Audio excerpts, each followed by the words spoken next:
तो आज के लेक्चर की शुरुआत करते हैं इस क्वेश्चन को पढ़ने से। क्या है क्वेश्चन कि सुशासन से आप क्या समझते हैं और बिहार में इसके क्रियान्वयन की स्थिति पर चर्चा कीजिए। ये बीपीएससी मेंस का क्वेश्चन है। ओके, तो आज हम लोग किस पर बात करेंगे, स्पष्ट हो गया होगा सभी लोगों को। आज हम बात करेंगे कि मेंस की तैयारी कैसे की जाती है बीपीएससी के लिए। पहले उसका मैं आपको सिलेबस बताऊंगा। ओके, उसके बाद से बताऊंगा पैटर्न क्या होता है, क्वेश्चन किस तरह के लिखे जाते हैं, और लाइव क्वेश्चंस भी मैं आपको दिखाऊंगा यहाँ पर कि क्वेश्चन किस प्रकार से लिखे जाते हैं। और क्वेश्चंस मैं आंसर उन लोगों के लेके आया हूँ जो दो तीन बार जिन्होंने मेंस दिया है, इंटरव्यू दिया है। ओके, तो मैं आपको दिखाऊँगा। ओके, तो चलिए शुरू करते हैं शुरू से लेक्चर। सबसे पहले मैं आपको सिलेबस बताता हूँ, कितने नंबर का एग्ज़ाम होता है। कई सारे लोगों को पता ही नहीं होता है कि एग्ज़ाम कितने नंबर का होता है और कैसे क्या पैटर्न है। सबसे पहले बात करते हैं जो लोग तैयारी करते हैं उन पर। देखो, दो तरह के लोग तैयारी करते हैं। अगर हम बिल्कुल लो लेवल से बात करते हैं, चलिए, एक होते हैं जो बस तैयारी करते हैं, समझ रहे हो ना। एक होता है लंबी रेस का घोड़ा, जो इसलिए तैयारी करते हैं ताकि वो किसी भी स्थिति में एग्ज़ाम को निकाल सकें। तो सबसे पहली बात तो आप खुद को देखो कि आप किस कैटेगरी में आते हो। किसी भी स्थिति के लिए तैयार रहने का मतलब ये होता है कि सिर्फ इस 2 महीने बाद के पीटी की तैयारी नहीं करना, इस तरह से करना कि पीटी जब पास हो जाए तो मेंस के लिए हमें सोचना ना पड़े। तैयारी उसी को कहते हैं।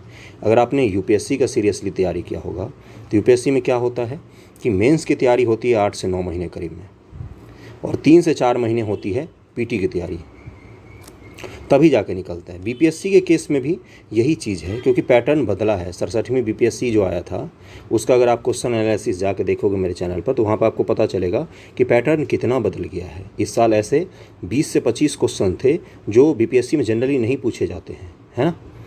तो अगर आप लंबी रेस के घोड़े हो, है ना, जो निकालना ही निकालना चाहता है, तो सबसे पहले बेसिक्स से शुरू करो। बेसिक्स कहाँ पर मिलती है आपको? तो एनसीईआरटी। क्योंकि देखो, बिहार स्पेसिफिक पढ़ के आप पीटी पास कर सकते हो, लेकिन समझ नहीं बनेगी तो मेंस पास करने में दिक्कत हो सकती है आपको, है ना। तो कुछ सब्जेक्ट की एनसीईआरटी जरूर पढ़नी चाहिए बीपीएससी के लिए। ज्योग्राफी हो गया और हिस्ट्री, है ना। और इन 2 सब्जेक्ट्स के मिनिमम आप एनसीईआरटी जरूर पढ़ो। बाकी शुरू करते हैं मेंस की तैयारी के लिए सिलेबस। और कुछ चैनल से बच के रहना। देखो, यूट्यूब पर हो क्या गया है ना, जैसे मैंने देखा है, मेरे व्यूअर्स भी उन चैनल्स को देखते हैं, इसलिए मैं बता देता हूँ आपको। जैसे प्री से ठीक पहले क्या बनाएंगे, 1 महीने पहले, कि 60 टॉपिक पढ़ के जाएं और आपका प्री पास। इस 10 टॉपिक से पढ़ के जाएं, आपका मेंस पास। ऐसे नहीं होता है। ऐसे अगर होता तो हर कोई बीपीएससी यूपीएससी निकाल के बैठा होता। इस तरह की चीज़ों से बचना, है ना। वो अपने व्यूज़ बनाने के लिए बच्चों को भ्रमित करने के भी नहीं सोचते हैं कि क्या कर रहे हैं क्या नहीं। ओके, तो शुरू करते हैं। तो सबसे पहले मेंस में कितने पेपर होते हैं? 4 पेपर होते हैं बीपीएससी का। बिल्कुल मेंस से शुरू करते हैं, बिल्कुल बेसिक से। प्री में कितने होते हैं? प्री में 1 ही पेपर होता है, 150 नंबर का। कितने नंबर का होता है? 150 नंबर का। उसमें आपको कट ऑफ क्लियर करना होता है, निगेटिव मार्किंग नहीं होती है प्री में, इसलिए 150 के 150 क्वेश्चन सब करके आते हैं। इसमें 150 में करीब में 70 से 75 मार्क्स जो होते हैं, 70-75 के आसपास, ये प्रीवियस ईयर क्वेश्चन रिपीटेड पूछे जाते हैं अभी तक बिहार में। अगली बार एग्जाम में क्या होगा किसी को नहीं पता। वैसे पैटर्न जो है बीपीएससी का उसके हिसाब से है कि 70-75 के क्वेश्चन करीब में प्रीवियस ईयर से ही पूछे जाते हैं। तो आपके 70 से 75 क्वेश्चन में अगर गलत हो रहा है तो आपकी तैयारी बिल्कुल भी सही दिशा में नहीं जा रही है। इससे कम नंबर अगर आपके आ रहे हैं तो, क्योंकि प्रीवियस ईयर से पूछा, रटाया क्वेश्चन पूछा, उसमें भी अगर आपकी गलती हो रही है तो आपके बहुत स्थिति खराब है, आपको ज़्यादा मेहनत की ज़रूरत है। ओके, अब चलते हैं मेंस पर। मेंस में 4 पेपर होते हैं। एक होता है जनरल हिंदी, जो 100 नंबर का होता है, और इसमें इसका अंक नहीं जोड़ा जाता। इसे मात्र आपको 30% नंबर लाने होते हैं, यानी कि आपको 30 नंबर मात्र लाना होता है। ओके, जिसका मैं आप लोगों को दिखाऊंगा कि पेपर बहुत ही आसान आता है। जनरल हिंदी की चिंता करने की ज़रूरत नहीं पड़ती है। आमतौर पर जो लोग अच्छे से तैयारी करते उनकी बात कर रहा हूँ मैं। कई सारे लोग पीटी पास करने के बाद सोचते हैं कि अब मेंस के लिए क्या करें, और कई सारे लोग तो मेंस को छोड़ भी देते हैं। दूसरा पेपर होता है जीएस 1 का, जनरल स्टडीज 1 का। ये 300 मार्क्स का होता है। कितने नंबर का होता है? 300 नंबर का होता है। और जीएस 2 भी 300 नंबर का होता है, और जीएस ऑप्शनल पेपर भी 300 नंबर का होता है। तो हमारा मेंस का पेपर कितने नंबर का हो गया? 900 मार्क्स का मेंस का पेपर होता है। ओके, अब देखते हैं जीएस 1 में क्या क्या आता है। मैं बताता हूँ आपको, आप नोट कर सकते हो। जीएस 1 में आता है मॉडर्न हिस्ट्री और कल्चर। उसके बाद से राष्ट्रीय और अंतर्राष्ट्रीय घटना चक्र जो होता है, मतलब राष्ट्रीय और अंतर्राष्ट्रीय करंट अफेयर्स के जो मुद्दे होते हैं, जैसे अभी G7 चल रहा है या G20 होता है या ब्रिक्स पूछा था एक बार, है ना, इसी तरह से जो टॉपिक्स होते हैं राष्ट्रीय अंतर्राष्ट्रीय घटना चक्र से, वो भी GS1 में ही पूछे जाते हैं। इसके अलावा इसमें एक और बड़ा ही पेपर ऐड किया हुआ है, वो है सांख्यिकी का पेपर ऐड किया हुआ है इसमें, यानी कि स्टैट का भी GS1 में ही ऐड किया हुआ है। ओके, तो GS1 में कौन कौन सा हो गया? हिस्ट्री का सेक्शन हो गया, जिसमें हिस्ट्री से सेक्शन से पूछे जाते हैं, मौर्य वगैरह से भी पूछा जा सकता है आपको। ओके, राष्ट्रीय और अंतर्राष्ट्रीय घटना चक्र हो गया, नेशनल और इंटरनेशनल घटना चक्र हो गया। उसके अलावा क्या हो गया? स्टैट का पोर्शन हो गया। तो ये हो गया GS1 मेंस का। क्वेश्चंस पर हम लोग अंत में चलेंगे, आपको क्वेश्चंस दिखाऊंगा मैं कि कैसे लिखा जाता है, नए तरीके का क्वेश्चन, नए तरीके से कैसे लिखते हैं। वो पुराने तरीका था पैराग्राफ में लिखना, पैराग्राफ में अब कोई भी क्वेश्चन नहीं लिखता है जिसको पास करना होता है। GS2 पर चलते हैं। GS2 में पॉलिटी होता है, जिसका आपको पढ़ना है। पॉलिटी का NCERT भी आप पढ़ सकते हो। NCERT सबसे पहली बात लोग पूछते हैं कहाँ से कहाँ तक पढ़ें, तो 7 से 12 तक का पढ़ने की कोशिश कीजिए। 7 से 12, अगर बेसिक्स, बिल्कुल बेसिक से जाना तो 6 to 12 बोलते हैं लोग, वैसे 7 से भी पढ़ने पर काम चल जाता है अपना। ओके, UPSC के भी क्वेश्चन NCERT से मैक्सिमम पूछे जाते हैं। मैं आपको दिखा दूंगा कभी किसी दिन, UPSC के लिए हम लोग स्ट्रेटजी प्लानिंग वाली वीडियो बनाएंगे उसमें। उसके अलावा GS2 में पहला क्या हो गया? पॉलिटी, इकोनॉमी, ज्योग्राफी, उसके अलावा साइंस टेक, ये 4 मूल सब्जेक्ट होते हैं इसमें। कौन कौन सा मैंने बोला? Polity, economy, geography, science tech का जो सब्जेक्ट होता है, इनसे जुड़े हुए चीज़ें GS2 में जनरली होती हैं। ओके, तो कितने नंबर का हो गया ये भी 300 नंबर का हो गया। GS1 भी हमने देख लिया, जनरल हिंदी भी देख लिया। अब ऑप्शनल वाले पेपर पर चलते हैं। ये भी 300 मार्क्स का होता है ऑप्शनल का पेपर, और इसमें आपका अपना ऑप्शनल कोई हो सकता है, जैसे कि मेरा हिस्ट्री है, आपका पॉलिटी IR हो सकता है ना, आपका ज्योग्राफी हो सकता है, कोई सा भी एक ऑप्शनल हो सकता है आपका। 900 नंबर में से आपको लाने होते हैं पास करने के लिए। 150 नंबर जो GS PT में होता है उसका कोई मायने नहीं रहता, वो बस आपको कट ऑफ क्लियर करना होता है उसका। चलते हैं, आप देखते हैं कि कट ऑफ कितना गया था, कि 900 से कितने लाने होते हैं। अनरिजर्व कैटेगरी को मेंस पास करने के लिए 447 नंबर मिनिमम लाने पड़े, यानी कि अनरिजर्व कैटेगरी से, जनरल कैटेगरी से जो सबसे लास्ट लड़का पास हुआ होगा उसका 447 नंबर होगा मेंस में। और वो मेंस के बाद इंटरव्यू होता है, इंटरव्यू के बाद उसको 532 नंबर अगर मिनिमम मिले होंगे तब जाकर उसका सिलेक्शन लिस्ट में नाम आ गया होगा, है ना। इसी तरह से अनरिजर्व फीमेल का 438 नंबर है और इसका 515 नंबर पर मेरिट बन गया था। EWS का 425 नंबर है और 530 नंबर पर इसका मेरिट बना था EWS का। EWS फीमेल का है 401, और अगर SC की बात करें तो 397 नंबर पर SC का कट ऑफ बना था, और ओवरऑल इनका बना था मेरिट 507 नंबर पर। तो यहाँ पर एक चीज़ गौर कर सकते हो आप कि मेरिट में बहुत कम का अंतर है ना। मेंस में थोड़े बहुत अंतर हैं भी कहीं कहीं पर 30-40 नंबर का, लेकिन मेरिट में, मेरिट लिस्ट में आने के लिए बहुत कम नंबरों का अंतर है, कैटेगरी वाइज में भी, मतलब रिजर्व कैटेगरी, अनरिजर्व सब में मैं बात कर रहा हूँ। SC फीमेल का कट ऑफ बना था 385 पर मेंस का, और 482 नंबर पर इनका सिलेक्शन हो गया था। ST की अगर बात करें तो 394 नंबर पर, देखो SC से ज़्यादा है मेंस का कट ऑफ, और यहाँ पर 495 है ना। EBC की बात करें तो 417 नंबर बना था और 518 नंबर पर इनका ओवरऑल सिलेक्शन हुआ। EBC फीमेल की बात करें तो 396 नंबर और 508 नंबर पर इनका सिलेक्शन हुआ था। तो हमने क्या सब देख लिया अभी तक? हमने देख लिया पेपर कितने होते हैं मेंस में, उसके बाद से मेंस का कट ऑफ कितना जाता है। ओके, आपको इतना नंबर लाना ही पड़ता है। अब चलते हैं, देखते हैं कि GS में हिंदी का जो पेपर आता है वो कैसा दिखता है, उसका रूप रंग कैसा है, कैसा दिखने में कैसा होता है, गोरा काला कैसा होता है। तो ये GS का पेपर है, 65वीं BPSC का है, 2021 ईस्वी वाला, 66वीं का है, सॉरी 66वीं का, ब्लर हो रहा होगा लेकिन मैं बता देता हूँ थोड़ा सा। यहाँ पर क्या है कि निम्नलिखित विषयों में से किसी एक विषय पर 500 शब्द में आपको निबंध लिखने होते हैं। सबसे पहला क्या होता है, 500 शब्द में आपको निबंध लिखने होते हैं। क्वेश्चन जल्दी मिलते नहीं रहते हैं, इसलिए इस तरह का ये बन गया है। 500 शब्दों में आपको मिनिमम निबंध लिखने होते हैं किसी भी एक पर। भारत की सामाजिक समस्याएं, वर्तमान समय में गांधीवाद की प्रासंगिकता, नई शिक्षा नीति 2020, कोरोना काल में क्या खोया क्या पाया, भारतीय राजनीति में जातिवाद और महिला सशक्तिकरण। अगर आपने निबंध की तैयारी की होगी या पढ़ा भी होगा, बचपन में भी निबंध लिखते हम लोग, तो इन चीज़ों पर महिला सशक्तिकरण हो गया, नई शिक्षा नीति आई थी तो ऑब्वियसली उस पर पूछना ही था। तो आपको एक निबंध लिखना है इस पर 500 नंबर का, ठीक ना, और ये 30 नंबर का निबंध है, 500 शब्दों में आपको मिनिमम लिखना है।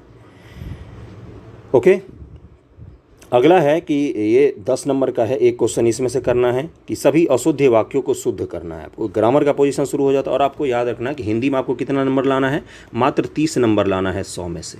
इसलिए मैंने बोला कि हिंदी का पेपर आसान होता है, अशुद्ध वाक्यों को इनमें शुद्ध करना है। आपको 10 क्वेश्चन करने थे, एक एक नंबर के हैं। उसके बाद से यहाँ पर ये छोटा सा पैराग्राफ दिया था, उसके बाद से इसका क्या करना है, आपको इस पैराग्राफ को पढ़ के आपको इसका सार लिखना है ना, सारांश जो लिखते हैं ना हम लोग बचपन में, वही चीज़ है यहाँ भी, इसमें कोई अलग नहीं है। हिंदी के पेपर के बाद हम जीएस का भी पेपर दिखाएंगे आपको। किन्हीं 5 के 2 पर्यायवाची शब्द लिखें। पर्यायवाची शब्द तो जानते ही हैं, पर्यायवाची शब्द उसका लिखना है आपको, है ना, तो 2 लिखना है, इनमें से 5 का 5 नंबर आपको वैसे ही मिल जाएगा। तो हिंदी का पेपर छोड़ के आगे बढ़ते हैं। और क्या होता है इसमें, जैसे यहाँ पर है कि किन्हीं 5 वाक्यों के लिए एक शब्द लिखकर नहीं होता, अनेक शब्दों का एक शब्द। जो उच्च कुल में उत्पन्न हुआ हो उसको क्या कहते हैं, जो दूसरों पर अत्याचार करे उसको अत्याचारी कहते हैं। इस तरह के आसान आसान ग्रामर के पोजीशन रहते हैं, क्वेश्चंस रहते हैं। निम्नलिखित मुहावरे लोकोक्तियों में से किन्हीं 5 का अर्थ लिखकर उन्हें वाक्य में प्रयुक्त कीजिए। अब खिचड़ी पकाना है ना, गरे मुर्दे उखाड़ना, आसान आसान से मुहावरे रहते हैं, 5 का ही लिखना है। सर्वनाम की परिभाषा पूछा है आपसे 10 नंबर में, उसके भेदों को उदाहरण बताया। अब सर्वनाम कितने तरह का होता है ना, उसके आप उदाहरण सहित आपको समझाना है। तो यहाँ पर ये ग्रामर का पोजीशन हो गया। ओके, निम्नलिखित में से किन्हीं 5 समासों के समस्त पदों का विग्रह करते हुए समास बताइए। ये अब समास से क्वेश्चन पूछ लिया। 5 उपसर्गों के 2-2 शब्द बनाइए। ओके, तो ये था हिंदी का पेपर। हिंदी का पेपर देख ले, इसे हमें कितना लाना है, 100 में से कितना लाना है, 30 नंबर मात्र लाने हैं। ओके, अब चलते हैं, मैं जीएस का पेपर दिखाता हूँ आपको। सामान्य अध्ययन पेपर 2 कितने क्वेश्चंस करने होते हैं, तो यहाँ पर सब कुछ पढ़ते हैं। इसका अनुदेश क्या है कि उपांत के 1 अंक पूर्णांक के द्योतक हैं। खंड 1 खंड 2 में से प्रत्येक में से 3-3 प्रश्न, यानी कि खंड 1 और खंड 2 में से कितने क्वेश्चंस करने हैं, 6 क्वेश्चंस टोटल करने हैं। खंड 3 के 2 प्रश्नों का चयन करते हुए कुल 8 प्रश्नों के आपको उत्तर देने हैं। और यूपीएससी में कितने प्रश्नों का उत्तर देना होता है, यूपीएससी में 20 क्वेश्चंस लिखने होते हैं 3 घंटे में। यहाँ पर आपको 8 क्वेश्चंस लिखने को कह रहा है, लेकिन एक अंतर है अभी सबसे बड़ा, यहाँ पर क्वेश्चंस का आकार डिफाइन नहीं है। जैसे यूपीएससी में होता है 150 शब्द, 200 शब्द, 50 शब्द, इस तरह की चीज़ें यहाँ पर नहीं हैं, है ना। तो ये आपको छूट मिलती है कि आप कितना लिख सकते हैं और अपने ही शब्दों में उत्तर देना है आपको। सभी प्रश्न हिंदी और अंग्रेजी दोनों में छपा हुआ रहता है, इसलिए हिंदी इंग्लिश दोनों मीडियम के बच्चे एक ही साथ, अगर आपको इंग्लिश में कोई चीज़ समझ में आ रहा है तो वो भी पढ़ सकते हैं। अब खंड 1 में देखते हैं क्या है। जीएस पेपर 2 का है, इसको ध्यान रखना। पॉलिटी, ज्योग्राफी, इकोनॉमी और विज्ञान प्रौद्योगिकी, ये सब चीज़ें इस पेपर में आती हैं। तो देखो पहला क्या पूछा है, इसलिए मैंने बोला कि आप लूसेंट पढ़ के या घटना चक्र पढ़ के, लूसेंट पढ़ लो, घटना चक्र पढ़ लो, ये सब पढ़ के प्री पास कर सकते हो। मेंस पास करने की सोचना भी मत नहीं कर सकते हो, संभव ही नहीं है ना। क्योंकि 38 नंबर में आपको ये पूछा है कि भारत के राष्ट्रपति की भूमिका परिवार के उस बुजुर्ग के समान है जो सभी प्राधिकार रखता है, किंतु यदि घर के शैतान युवा सदस्य उसकी ना सुने तो वह कुछ भी प्रभावी नहीं कर सकता। मूल्यांकन कीजिए। मूल्यांकन करना है आपको इस चीज़ का। इसका मतलब समझे, इसने बताया कि भारत के राष्ट्रपति को तो संवैधानिक प्रमुख बना दिया गया है, लेकिन उसके पास वास्तविक शक्ति का अभाव है। समझ रहे हो ना क्या बोल रहा है, कि उसके पास वास्तविक शक्ति जो है उसका अभाव है ना। तो आपको इसका मूल्यांकन करना है। आपको क्या करना है इसमें बताइए मुझे, अगर किसी को पता है तो। आपको क्या इसमें सच सच बता देना कि हाँ राष्ट्रपति के पास कोई शक्ति नहीं है, वहीं पर गलती कर देते हैं लोग। आपको इसके पक्ष में और विपक्ष में दोनों पॉइंट्स लिखने पड़ेंगे और आपको अंत में कंक्लूजन में क्या बताना पड़ेगा कि नहीं ऐसा नहीं है, राष्ट्रपति के पास भी कुछ शक्तियां होती हैं। भारत के राष्ट्रपति जो होते हैं वो भारत के संवैधानिक प्रमुख होते हैं किसी भी राज्य का, किसी भी देश का। ओके, तो ये चीज़ आपको अंत में बताना। आपको कंक्लूजन में ये बिल्कुल नहीं बोलना है कि हाँ आप सच कह रहे हो, राष्ट्रपति के पास कोई सदस्य नहीं होते, वो घर के उस बुजुर्ग जैसा ही है। आपको इस चीज़ का खंडन करके ये बताना है, आप भारत के राष्ट्रपति पद की आलोचना कभी नहीं कर सकते हैं। आपको ये अंत में ठहरा मतलब प्रूव करके रहना है कि नहीं, संवैधानिक प्रमुख नाम की कोई चीज़ होती है। जिसके पद पर राष्ट्रपति बैठे होते हैं उनके पास कौन कौन सी राजनीतिक शक्तियाँ होती हैं, उनके पास कौन कौन सी सैन्य शक्तियाँ होती हैं, उनके पास कौन कौन सी विधायी शक्तियाँ होती हैं। विधायी शक्तियाँ का मतलब क्या होता है बंधुओं, कि विधानसभा से संबंधित यानी कि लोकसभा और राज्यसभा से संबंधित कौन कौन सी शक्तियाँ रखते हैं वो, उनके पास कितने तरह के वीटो होते हैं। राष्ट्रपति के तर्क में, उनके शक्तियों के तर्क में आपको 38 नंबर का क्वेश्चन लिखना है। मिनिमम 4 से 5 पेज तो आपको लिखना ही पड़ेगा, है ना। 32-33 पेज आपको मिलता है वहाँ पर, और वह कुछ भी प्रभावी नहीं कर सकता। पहला क्वेश्चन हमने देख लिया। दूसरा क्वेश्चन है कि भारतीय संघीय ढांचे संवैधानिक रूप से केंद्र सरकार की ओर उन्मुख है, व्याख्या कीजिए। अब इसमें क्या बोल रहा है, अगर पॉलिटी की समझ होगी तो ही आप ये क्वेश्चंस कर सकते हैं। सिर्फ लूसेंट पर की पॉलिटी अगर आप गए हैं तो वहाँ पर आप गड़बड़ा देंगे, इसको नहीं हो पाएगा आपसे। तो लक्ष्मीकांत जो लाइन बाय लाइन पढ़ते हैं बार बार समझ के साथ, वो ये क्वेश्चंस कर सकते हैं। अब जैसे मैं अगर इस क्वेश्चन को समझाऊं तो भारतीय संघ ढांचा संवैधानिक रूप से केंद्र सरकार की ओर उन्मुख है। इसका मतलब क्या है कि अपना जो संघ है जिसमें केंद्र है और राज्य हैं, अलग अलग राज्य हैं, इसमें शक्तियाँ किसको ज़्यादा दी गई हैं, तो केंद्र सरकार को दी गई हैं। बस यही तो ये बोल रहा है ना कि केंद्र सरकार की जो जहाँ पर ज़्यादा शक्तियाँ हैं, जैसे 352 के क्रम में राष्ट्रीय आपातकाल, 356 का आप एग्जाम्पल दोगे राष्ट्रपति शासन, या वित्तीय शक्तियाँ ज़्यादा है, या आप 7th शेड्यूल जो है 7वीं अनुसूची जिसमें बात की गई है केंद्र राज्य सूची और समवर्ती सूची का, उसमें आप बताओगे केंद्रीय सूची में ज़्यादा प्रावधान किया गया है ना। तो ये आपको व्याख्या करना पड़ेगा 38 नंबर पर। अगले क्वेश्चंस को देखते हैं, उसके बाद डायरेक्ट चलेंगे हम लोग क्वेश्चन पर। भारतीय राज्यों के असमान विकास ने कई सामाजिक, आर्थिक, राजनीतिक समस्याओं को जन्म दिया है। बिहार के विशेष संदर्भ में कथन का आलोचनात्मक विश्लेषण कीजिए। अब यहाँ पर आपको बिहार के संदर्भ में विवेचना करना है। बिहार के पॉलिटी और बिहार की प्रगति का आपको ज्ञान होना चाहिए। जैसे इसने बताया है कि गोवा और महाराष्ट्र, उसके बाद से कर्नाटक जैसे राज्य बहुत ही ज़्यादा प्रगतिशील हैं, लेकिन बिहार और झारखंड और उड़ीसा ये सब राज्य अभी भी पिछड़े हुए हैं। क्यों, और इसके कारण और प्रभाव क्या क्या रहे हैं। अगला है कि भारत के संसदीय राष्ट्रीय एकीकरण का एक प्रभावी मंच है, विवेचना कीजिए। आपको इनमें से 2-2 क्वेश्चंस करने थे, बताया 3-3 क्वेश्चन करने थे, 6 क्वेश्चंस, और आखिरी वाले से 2 क्वेश्चन करना था, पहला सेक्शन और दूसरे सेक्शन से। बिहार सरकार के 2019-20 का आर्थिक सर्वेक्षण, आगे आर्थिक सर्वेक्षण से आपको बताना है। यहाँ पर 38 नंबर के सारे क्वेश्चंस होते हैं। उसके बाद है कि बिहार में व्याप्त आर्थिक और सामाजिक विषमता के मुख्य कारण क्या है। बिहार में इतना ज़्यादा इकोनॉमिक रूप से इंक्लूजन क्यों नहीं हो पाया। इंक्लूजन का मतलब होता है कि एक तरह से अभी भी सामाजिक विषमता क्यों बनी हुई है। किसी की आय लाख रुपए पर महीना है और किसी 20 आदमी के मिलाकर भी लाख रुपए नहीं हो पाता पर महीना, है ना। तो इसकी बात कर रहा है आपसे।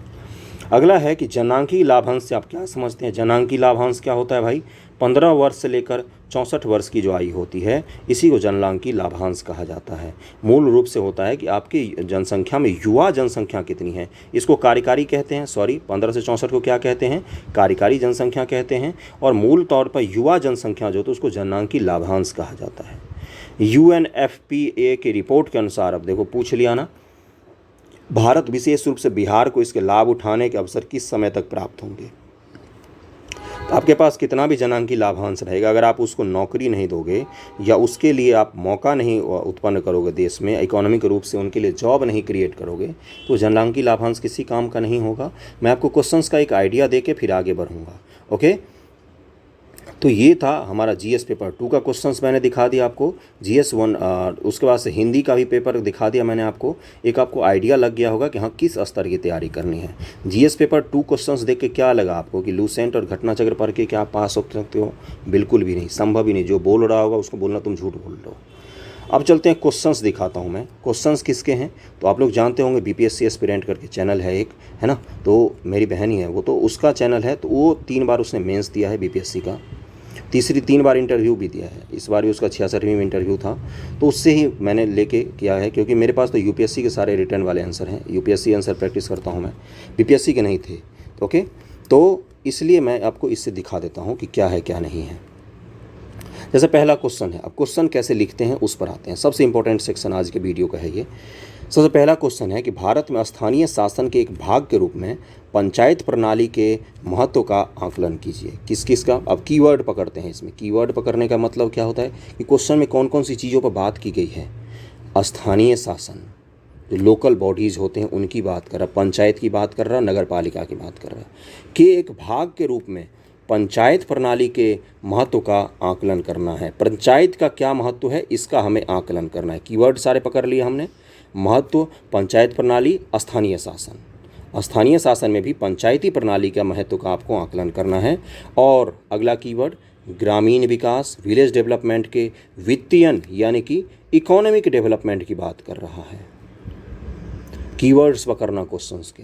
वित्तीयन के लिए पंचायतों के पास कौन कौन से स्रोत हैं, मतलब पंचायतों को आर्थिक रूप से सबल बनाना है हमें, तो उसके पास कौन कौन से स्रोत हो सकते हैं, ये चीज़ आपसे पूछा है। अब आपके 38 नंबर में ये क्वेश्चन लिखना है, ये भी ध्यान रखना।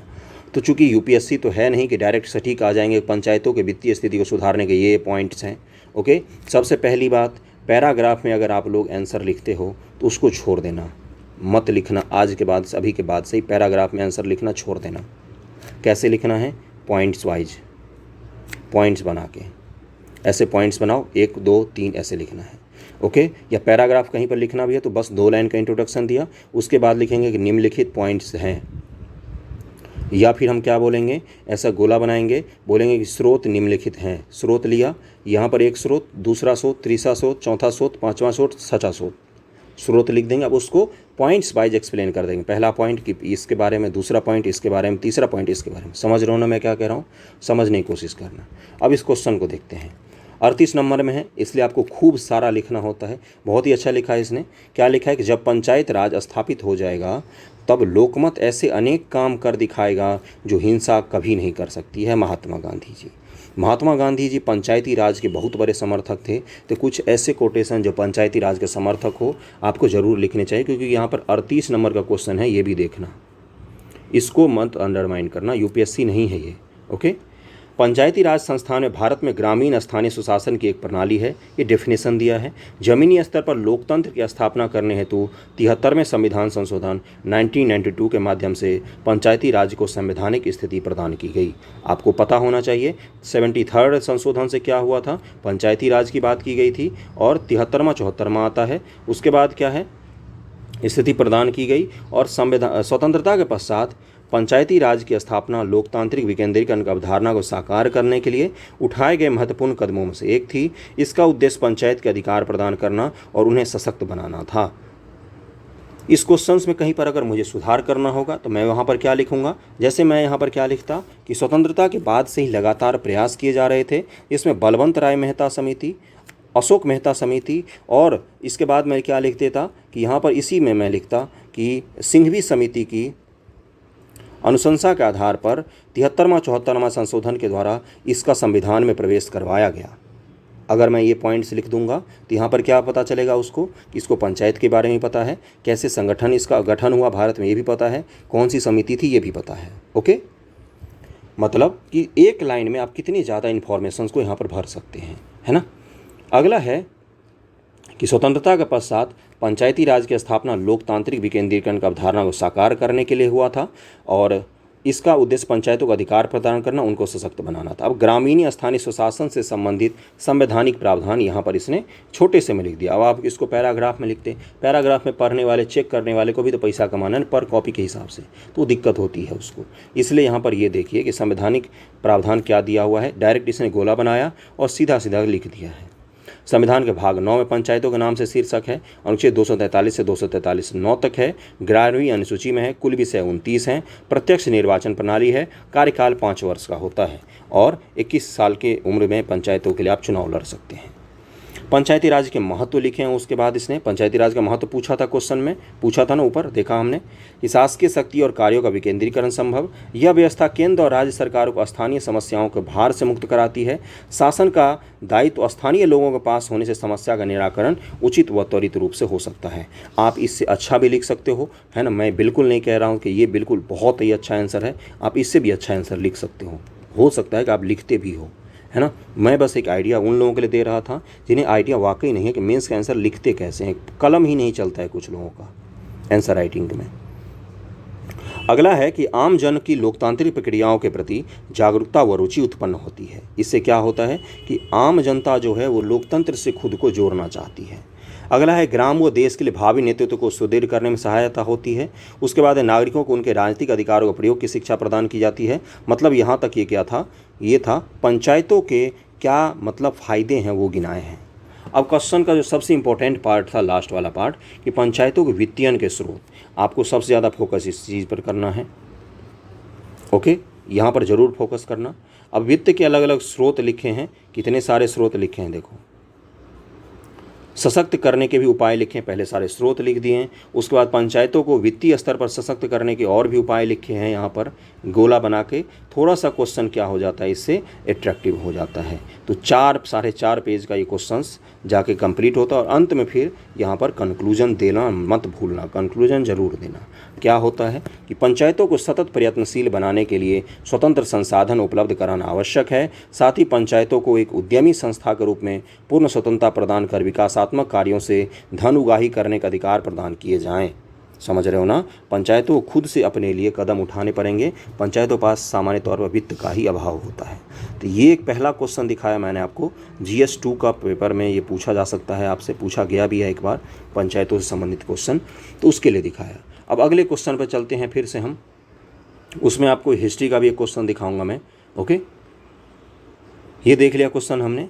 वीडियो पसंद आ रहा हो तो लाइक ज़रूर करना। सुशासन से आप क्या समझते हैं, बिहार में इसके कार्यान्वयन की स्थिति पर चर्चा कीजिए। इस तरह के क्वेश्चन अगर आपके पास आ जाते हैं तो समझना आपकी किस्मत अच्छी है, बोनस मिल रहा है, क्योंकि ये सब क्वेश्चंस इजी होते हैं, हर कोई प्रैक्टिस करके जाता है। तो सुशासन का सबसे पहले इसने परिभाषा दिया है कि सुशासन क्या होता है, कैसे काम करती है। योजना आयोग ने सुशासन के बारे में क्या बोला है। जब भी किसी आंसर को आप लिखते हो तो कोई भी ऐसा बॉडी जिस पर जो ट्रस्टेड हो, जो विश्वसनीय हो, जैसे योजना आयोग हो गया, UN हो गया, है ना, कोई मंत्रालय का रिपोर्ट है, कोई समिति की बात कर देंगे, जैसे ऊपर मैंने बात की थी ना बलवंत राय मेहता समिति और सिंघवी समिति की, उसी तरह से इस तरह की चीज़ें जब आप लिखते हो तो इस आंसर इसको कोई काट नहीं सकता। क्यों? क्योंकि योजना आयोग के अनुसार है, ये मैंने नहीं बोला है। उसके बाद से इसने सुशासन के बारे में बताया कि क्या होता है। सुशासन के 8 सिद्धांत जो संयुक्त राष्ट्र ने दिए हैं उसकी यहाँ पर बात करें। अब UN ने जो सुशासन के गुड गवर्नेंस के दिए हैं 8 सिद्धांत, वो 8 सिद्धांत को भी इसने लिख दिया है। अब कोई इस आंसर को काट ही नहीं सकता क्या है क्या नहीं। बिहार में सुशासन के कार्यान्वयन की स्थिति जो है उसको ऐसे ही लिखना, सूचना का अधिकार, E-गवर्नेंस संबंधी पहले, कारोबारी सुगमता, विकेंद्रीकरण, पुलिस सुधार, सुशासन सूचकांक, आकांक्षी जिला कार्यक्रम, इतना लिख देंगे अगर हम, तो ये सुशासन के बिहार का मुख्य मुद्दा हो गया। अब इसको हम एलेबोरेट कर सकते हैं, इसको हम चाहें तो जितना चाहें खींच सकते हैं। सूचना का अधिकार, अब पहला क्या था यहाँ पर, सूचना का अधिकार था ना, सूचना का अधिकार के बारे में ये लिख दिया। उसके बाद E-गवर्नेंस संबंधी पहले लिखेंगे, है ना। उसके बाद हम क्या लिखेंगे कि आकांक्षी जिला, विकेंद्रीकरण, पुलिस सुधार, ये सब कुछ लिख देंगे। E-गवर्नेंस संबंधी पहले हैं, कारोबारी सुगमता, विकेंद्रीकरण, उसके बाद आकांक्षी जिला कार्यक्रम। आकांक्षी जिला कार्यक्रम क्या था कि जो देश के कुछ पिछड़े हुए ज़िले हैं उनको विशेष रूप से प्रोत्साहन देना, नीति आयोग का एक कार्यक्रम था। ओके, तो ये यहाँ पर यार आकांक्षी जिला कार्यक्रम के बारे में लिख दिया, एलोबरेट कर दिया उस पॉइंट को। फिर सुशासन सूचकांक के बारे में लिखा है और यहाँ पर ये कंक्लूजन। अतः स्पष्ट है कि बिहार सरकार द्वारा सुशासन हेतु निरंतर प्रयास किए जा रहे हैं। आपको पता भी हो कि बिहार सरकार प्रयास नहीं कर रही है तो भी बोलना है कि बहुत अच्छा प्रयास कर रही है। बिल्कुल बिहार तो स्वर्णिम हो जाएगा कुछ दिनों में, बोलना ही है। कभी भी क्वेश्चन लिखते समय ना तो किसी नेता का नाम लिखना, ऐसा नहीं कि मोदी जी ने बोला है, नीतीश कुमार जी ने बोला है, तेजस्वी जी ने बोला है, कुछ भी नहीं। ना तो किसी सरकार का समर्थन करना, ना किसी पार्टी का, किसी का भी नहीं। आलोचना तो सरकार को बिल्कुल भी मत करना। पूछे तो पक्ष विपक्ष में पॉइंट्स ज़रूर लिख देना। अगर मन में भी हो कि नहीं नीतीश कुमार अच्छा नहीं कर रहे, या लालू जी अच्छा कर रहे थे, या कांग्रेस अच्छा नहीं कर रही, बीजेपी, किसी भी पार्टी का मन में हो विचारधारा, उसको मन में ही रखना, बाहर मत लाना। ओके, अगले क्वेश्चन पे चलते हैं। बिहार की कला एवं चित्रकला पर निबंध लिखिए। अब ये पेपर 1 का आ गया, GS 1 का, है ना। अब कला के बारे में रवीन्द्रनाथ टैगोर जी ने क्या बोला है, कला में कलाकार स्वयं को उजागर करता है, कलाकृति को नहीं। समझ रहे हो ना। तो अब इसके बारे में इसने लिखा है। बिहार में पूछा है तो बिहार में कौन कौन सा रहा है, पाल कला रही है, पाल वंश का जब शासन रहा है, तो सेन वंश का शासन रहा तो थोड़ा बहुत सेन का भी कला कहीं कहीं पर दिखता है हमें। पाल वंश, फिर मधुबनी पेंटिंग लिखा है इसने, सुजनी कढ़ाई लिखा है, मंजूषा कला, पाल कला, मौर्य कला, हड़प्पा कला, है ना, पटना कलम चित्रकारी, उस सब के बारे में लिखा है। फिर यहाँ पर बिहार में कला के और भी चीज़ें लिखी हैं। ओके, फिर यहाँ पर मौर्य कला, सिंधु घाटी कला, सबको एलोबरेट करना है। पहले पॉइंट्स बना दो गोला घेर के, उसका एलोबरेट कर दो। यहाँ पर इसने बहुत ही अच्छा ये चीज़ लिखा है कि ये भारत का मैप बना के दिखा दिया कि कहाँ पर कौन कौन सी चीज़ दिल्ली अशोक का मिला है।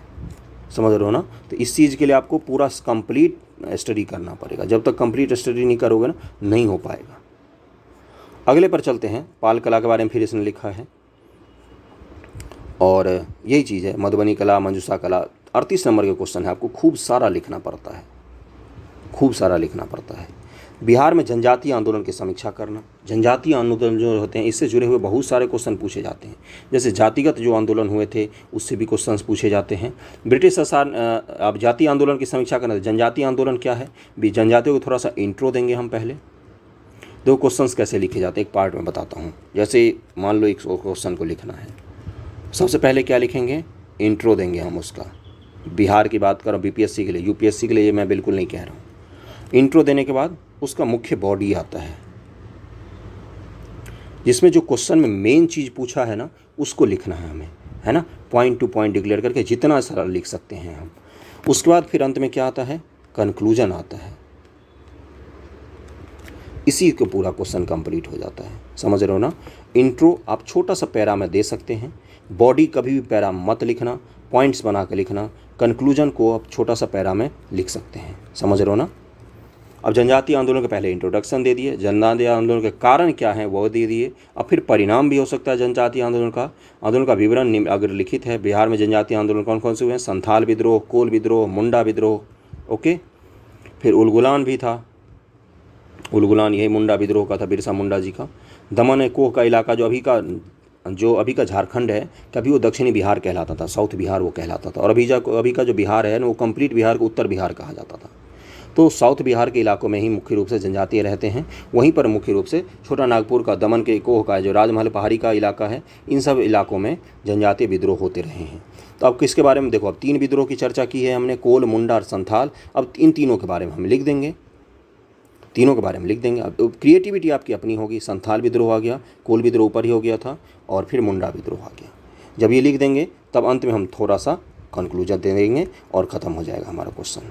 तो 3-4 क्वेश्चन मैंने आपको दिखाए, ओके। इसका PDF चाहिए हो तो चैनल पर मिल जाएगा, आपको ले लेना, टेलीग्राम चैनल पर मिल जाएगा, ओके। और फिर मैंने सबसे पहले आपको सिलेबस बता दिया, क्वेश्चंस भी दिखा दिए। वीडियो कैसा लगा ज़रूर बताना, कमेंट करके बताना वीडियो कैसा लगा। इस तरह की चीज़ें और भी आगे चाहिए होगा तो मैं बना दूँगा, ओके। चलो, थैंक यू सो मच।